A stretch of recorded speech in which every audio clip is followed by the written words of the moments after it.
Salut tout le monde, j'espère que vous allez bien. Aujourd'hui, je vous explique comment ça va se passer. Ça va être, je pense, vachement cool. Je suis en déplacement dans la ville de Saint-Étienne pour quelques jours. J'en ai donc tout simplement profité pour me faire un petit itinéraire avec des magasins de mangas d'occasion. Alors il y a du Easy Cash, du Cash Converter, du Micromania et des boutiques spécialisées. Je crois que j'en ai vu 4, en tout cas j'en ai noté 4 à faire. Donc spécialisées dans les mangas neufs et d'occasion. Moi c'est surtout l'occasion qui m'intéresse. Et on va aller chiner, voilà, essayer de trouver les tomes un petit peu qui me manquent par-ci par-là. Et d'ailleurs, qu'est-ce qui me manque? Qu'est-ce que je cherche absolument durant cette péripétie là? Déjà le tome 1 de Doubt et le tome 1 de Secret. Je l'ai vu absolument, ça fait je crois 10 mois que je les cherche assez activement. J'aimerais vraiment un jour commencer cette lecture des petits lapins, ouais, ça me ferait plaisir. Ensuite au niveau du Tokyo Revenger, je cherche le tome 11 et tout ce qui sera au-delà du tome 14. J'aimerais bien également tout simplement faire cette lecture. J'ai regardé l'animé qui est genre incroyable, j'ai envie d'être à jour avec les mangas et d'y lire.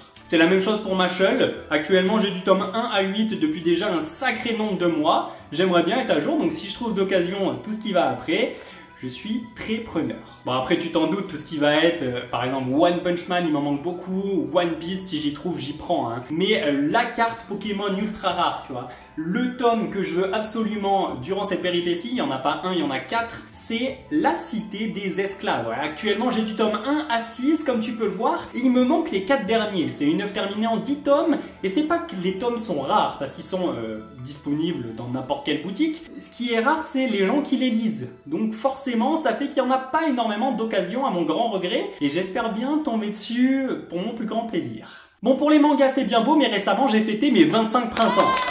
Ouais, je sais, merci, arrêtez. Et qui dit 25e anniversaire dit qu'on m'a un petit peu ralasse au niveau des cadeaux. Donc j'ai eu en fait essentiellement de l'argent dans les 150-200 euros que je veux investir dans une ou plusieurs figurines. Actuellement, tu peux voir que j'ai une magnifique barbe blanche Edward Newgate avec des détails assez sympas. Et j'ai également Kaido au 100 bêtes, encore une fois avec des détails de ouf. Au niveau du visage, c'est super beau, c'est sur un socle incroyable. Et ces deux m'ont coûté 60 euros pièce. Donc en termes de rapport qualité-prix, j'ai rarement vu mieux en termes de figurines. Et donc moi ce que je recherche activement également, c'est tous les empereurs. Donc que ce soit Shanks, Big Mom, Luffy en dernière transformation, ou même Baggy le clown, eh ben je veux absolument les avoir en tant que figurines, mais pas à n'importe quel prix et surtout pas dans n'importe quel état. J'aimerais bien avoir un truc assez semblable en termes de taille, en termes de socle et en termes de rapport qualité-prix. Donc dans ces boutiques spécialisées, on passera voir un petit peu ce qu'ils ont comme figurines. J'ai 200 euros de budget. Allez, il est temps d'y aller. Je vais commencer par le style où il faut que je prenne la voiture pour y aller. Le style, c'est un espèce de grand centre commercial. À l'intérieur de mémoire, il y a du Easy Cash, du Cash Converter et du Micromania. C'est parti, venez avec moi. On fera les magasins spécialisés à pattes, à pied gentiment, ensemble après. J'espère trouver des dingueries quand même. La première boutique que j'ai eu l'occasion d'aller faire, c'était un Easy Cash et honnêtement, à l'intérieur, c'était pas la grande folie. Voilà, il n'y avait pas énormément d'œuvres, pas mal de Demon Slayer quand même, mais mis à part ça, c'était pas dingue. Je suis quand même tombé sur une offre que j'ai considérée comme étant intéressante et c'était les Splatoon. Il y avait les 8 premiers tomes à seulement 25 euros, donc on est à un tout petit peu plus de 3 euros pièce. Le problème c'est qu'aujourd'hui j'avais que 50 euros de budget pour les mangas et je voulais pas mettre la moitié du budget dans des Splatoon. Voilà. Surtout que objectivement j'allais pas les rentrer dans la mangatech, j'allais juste les revendre plus cher. Donc j'ai décidé de passer mon chemin et j'ai rien acheté dans cette première boutique. Je me suis ensuite rendu à Micromania et j'ai pour habitude de tomber sur des petites pépites quand je vais dans la plupart des Micromania dans mes déplacements. Et là, malheureusement, il n'y a rien qui me plaisait. Même s'il y avait énormément de Dragon Ball Super. Et pour ceux qui suivent les vidéos, j'ai récemment acquis quelques numéros, quelques tomes. Et ceux-là auraient pu potentiellement compléter ceux que j'ai déjà. Malheureusement, ils sont dans ma pile à vendre. Donc, j'ai pas grand intérêt à les prendre. Mais c'est cool quand même. Il y avait pas mal de volumes à 4 euros pièce dans un très très bon état. Après, on peut quand même noter qu'il y avait quelques tomes de Beastar, hein, qui est quand même une série assez chouette. Il y avait également un petit tome de One Piece qui traînait par là. Et du Dick Grayman, donc ça reste quand même des œuvres assez cool. Et c'était à des prix vraiment très compétitifs. D'ailleurs, c'est toujours pareil avec Micromania. Hein. Toujours bredouille, j'ai décidé de me rendre dans le Cash Converter qui est juste à côté, donc c'était cool. Et ils avaient pas mal de tomes mainstream, un petit peu de One Piece, un petit peu de l'Attaque des Titans, Jujutsu Kaisen. Donc ça c'est vachement cool. Et en fait même les prix étaient cool, c'est-à-dire que par exemple l'Attaque des Titans était à seulement 3 euros, donc ça reste un prix très correct. Pour ce qui est du tome One Piece, c'était le 103, il le vendait à 5 €, mais bon, l'état était pas foufou. Bon, mais personnellement, c'est pas ce qui m'intéresse, à part potentiellement le One Piece, mais j'ai déjà le tome 103. Par contre, un petit peu plus haut, je suis tombé sur le tome de Magical Girl of the End, le tome numéro 1. Et moi, j'ai à partir du tome numéro 5, donc je me suis longuement tâté. Le prix était pas si élevé, mais il aurait pu être à 3 €. Là, je l'aurais peut-être pris à 3 €. Le problème, c'était l'état du tome. Honnêtement, il était pas du tout en bon état, extrêmement jauni. Donc, j'ai préféré encore une fois passer mon chemin. Et on est déjà à 3 boutiques et on est à 0 manga d'acheter. Donc là, ça commençait à me désespérer un peu, honnêtement. Mais bon, ça, c'était un petit peu les boutiques, on va dire, très bas de gamme. Et maintenant, je passe au magasin spécialisé dans l'occasion. Et je suis allé dans le magasin qui s'appelle L'étrange rendez-vous avec, écoutez, beaucoup de bonnes intentions, et je suis tombé sur un vendeur qui me semblait un petit peu aigri, et au-delà de ça, il y avait énormément de choix, mais je connaissais rien. Et bon, vous l'aurez compris, il n'y a aucun tome qui m'intéressait. Il y avait un petit peu, je crois, de tomes en japonais, si je dis pas de bêtises, mais il n'y avait pas de tome mainstream. J'ai pas vu de One Piece, j'ai pas vu là de Naruto, de Boruto, des trucs du genre. C'était vraiment des mangas très peu connus. Bon, rien ne m'intéressait et je suis honnêtement très rapidement parti pour aller quelques centaines de mètres plus loin dans la banque du livre. Et là, j'avais vraiment bon espoir parce qu'en général, ce type d'endroit vendent pas cher et en très grosse quantité. Il y a vraiment beaucoup de volume. Et là, c'était le cas, honnêtement. Il y avait vraiment beaucoup de volume. Il y en avait en haut, il y en avait en bas, il y en avait dans des caisses, il y en avait au milieu dans des petites étagères.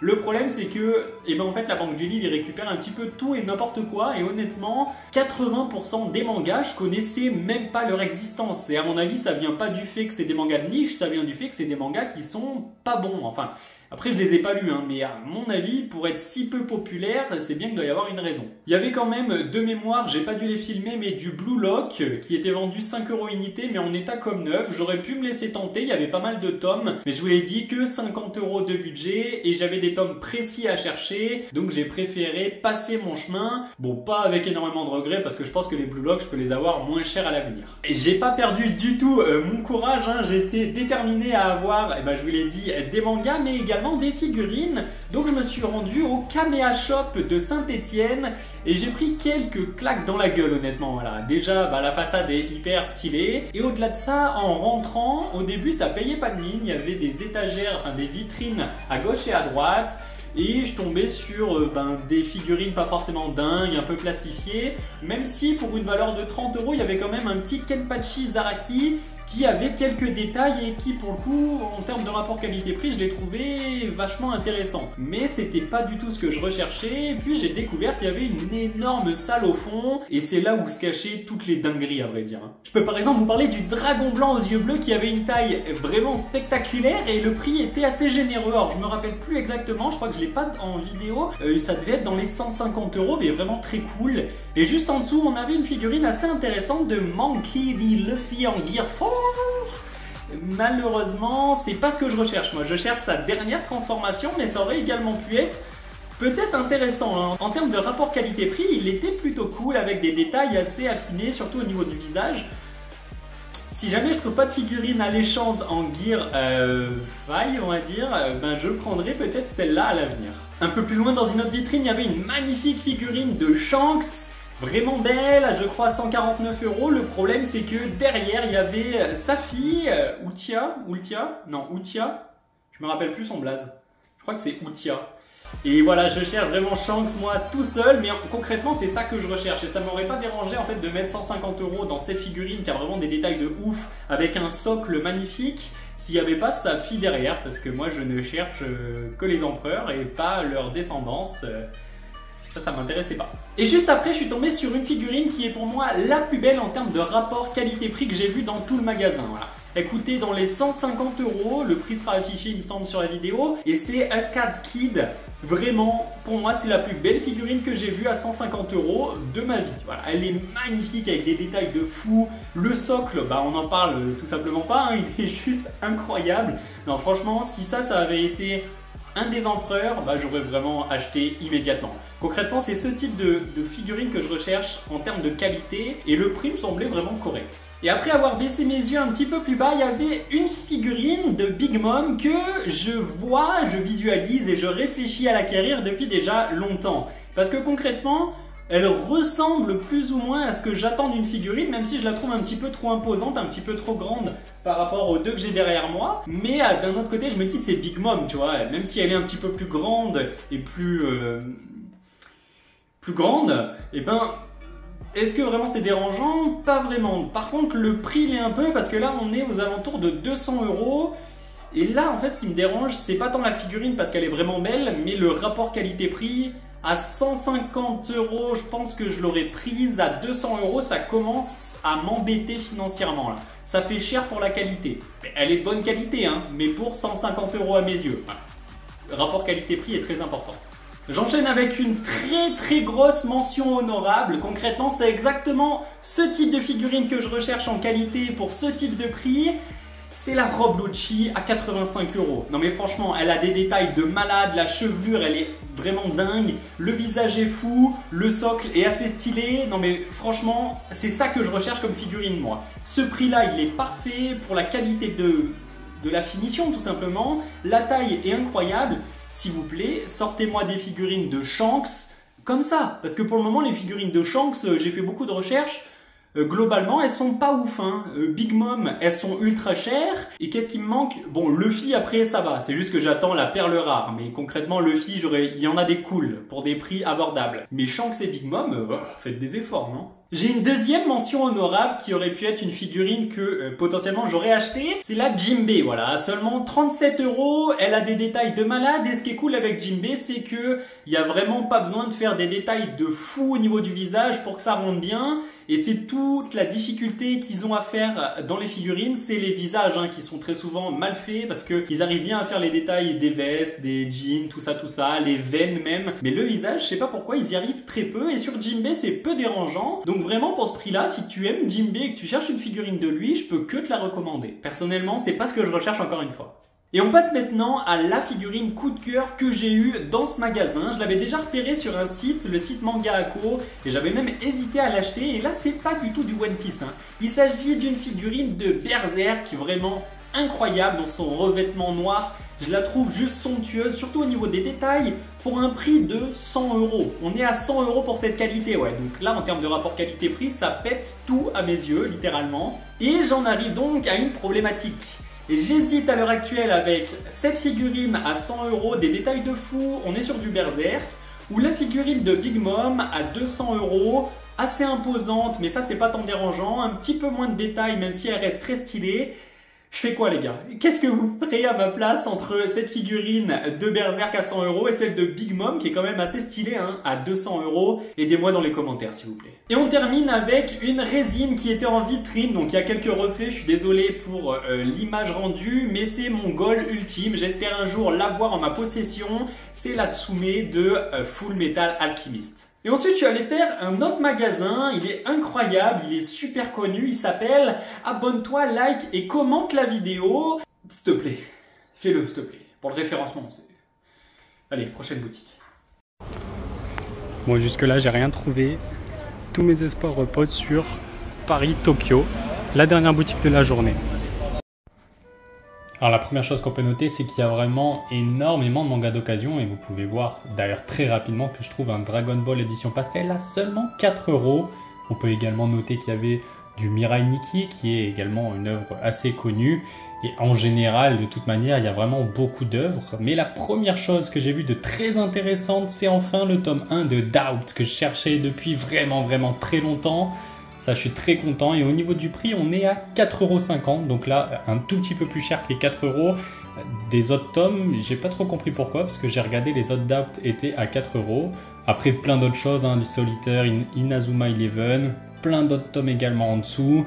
Alors vraiment, il y a énormément de choix. Et d'après ce que j'ai compris, ça se renouvelle très souvent. Il y avait aussi les Devil's Line, il y en avait vraiment beaucoup, hein. Je sais pas combien de tomes compte cette série pour avoir l'intégrale, mais il y avait vraiment beaucoup de tomes. Il y avait également des œuvres plus connues comme One Piece, on peut noter également du Naruto et du SNK juste à côté. Tout était également à 4 € unité et c'est vraiment des prix que je trouve assez compétitifs par rapport à potentiellement d'autres magasins d'occasion. Et un tout petit peu plus loin, il y avait les Dragon Ball édition Perfect à seulement 6 €, vraiment un prix de ouf parce que je crois que c'est 11 € en neuf. Il y avait le tome 2, 3, 4, 5, 6, 7. Donc même s'il compte plus de 30 volumes, c'est quand même cool. En dessous, on a énormément de Fairy Tail. D'ailleurs, c'est pas impossible que j'en ai pris 2-3, du Dragon Ball Super. En fait, il y en avait vraiment 2 partout, ça. Et d'ailleurs, on peut même retrouver quelques tomes en japonais. Voilà, il y avait le manga minuscule avec les 3 premiers tomes, donc c'est quand même cool. Et c'est assez rare, mine de rien, mis à part à Paris, bien évidemment, là c'est assez fréquent, mais pour ceux qui habitent dans des petites villes, de tomber sur des tomes en japonais. Et dans la zone du bas, il y avait également des œuvres connues, comme je pense à Quintessential Quintuplé. Il y avait du tome 1 à 3, à côté on avait du Hajin, également bien connu, du Remember. C'était principalement des débuts de série en termes de tomes, mais ça reste très intéressant. Là, vous voyez un peu de Pokémon, des Air Gear, du Last Order. Et je suis revenu à ces fameux Fairy Tail qui m'avaient pas mal intrigué. J'ai regardé mon manga collect, j'étais au tome 32, j'en ai donc profité pour prendre du 33 jusqu'au 35, voilà. Je les ai achetés, 4 € unité, dans un état vraiment très correct, peut-être très légèrement jauni, mais là vous voyez 4 €. Très cool comme achat, vraiment. Étant pas satisfait par mes achats d'occasion, parce qu'en fait ils se résument au tome 1 de Doubt et au 33, 34, 35 de Fairy Tail, j'ai décidé d'acheter un petit peu de neuf et je me suis porté sur le tome 3 qui est le dernier tome de Léviathan. Donc j'ai déjà les 2 premiers avec moi et je suis bien content, je vais pouvoir entamer ma lecture et très prochainement je vous ferai une vidéo dessus. Mais c'est pas tout, comme je trouve que la vidéo manquait un petit peu de contenu. Voilà, j'ai fait quand même énormément de magasins et de boutiques pour au final acheter quoi, 5 tomes. J'ai décidé d'en acheter un 6e qui m'a été très chaudement recommandé par le vendeur. Il est inconnu au bataillon, personne ne le connaît tout simplement parce qu'il vient de sortir très récemment, mais absolument personne n'en parle. Et moi je l'ai acheté. Il est juste là, il s'appelle Signers et honnêtement, d'après ce que j'ai compris, ça va être une dinguerie. Donc ce que je vais faire, c'est que je vais le lire et je vais tout simplement vous dire ce que moi j'en pense. Mais d'après ce que j'ai compris, vous allez très rapidement aller l'acheter parce que ça a l'air d'être une dinguerie déjà, ne serait-ce que par les dessins qui sont tout simplement spectaculaires. Et l'histoire semble suivre également, donc écoutez, je lis ça et je vous fais rapidement mon retour. C'est parti. Signer, c'est un manhwa d'origine taïwanaise qui est terminé en 7 volumes dans sa version originale. Cette histoire est simple, elle nous raconte la fin du monde. En fait, elle nous parle du jugement dernier où des portes dimensionnelles venant directement du purgatoire se sont ouvertes et ont laissé entrer des damnés, donc des âmes de personnes qui étaient dans ce purgatoire, pour prendre possession des humains. Les humains possédés sont appelés des abominations et ils n'ont qu'un seul but, dévorer l'âme de tout être humain. 15 ans après cet événement, des portes du purgatoire continuent d'être ouvertes assez fréquemment, mais les Illuminati se débarrassent des abominations qui en sortent. Cependant, ça n'empêche pas certains êtres humains d'être dévorés ou d'être blessés, et c'est le cas de notre héros principal qui va tout simplement se trouver blessé par une abomination, laissant entrer en son corps l'âme d'un damné. Ils sont désormais 2 âmes au sein d'un même corps, et il fera tout son possible pour prendre le dessus. Honnêtement, cette œuvre est absolument incroyable, elle est très dure à raconter, à débriefer, à résumer, mais c'est une pépite sans nom. Je vous le conseille également fortement au moins de vous renseigner sur cette œuvre, et moi je vous dis à la semaine prochaine, let's fucking go!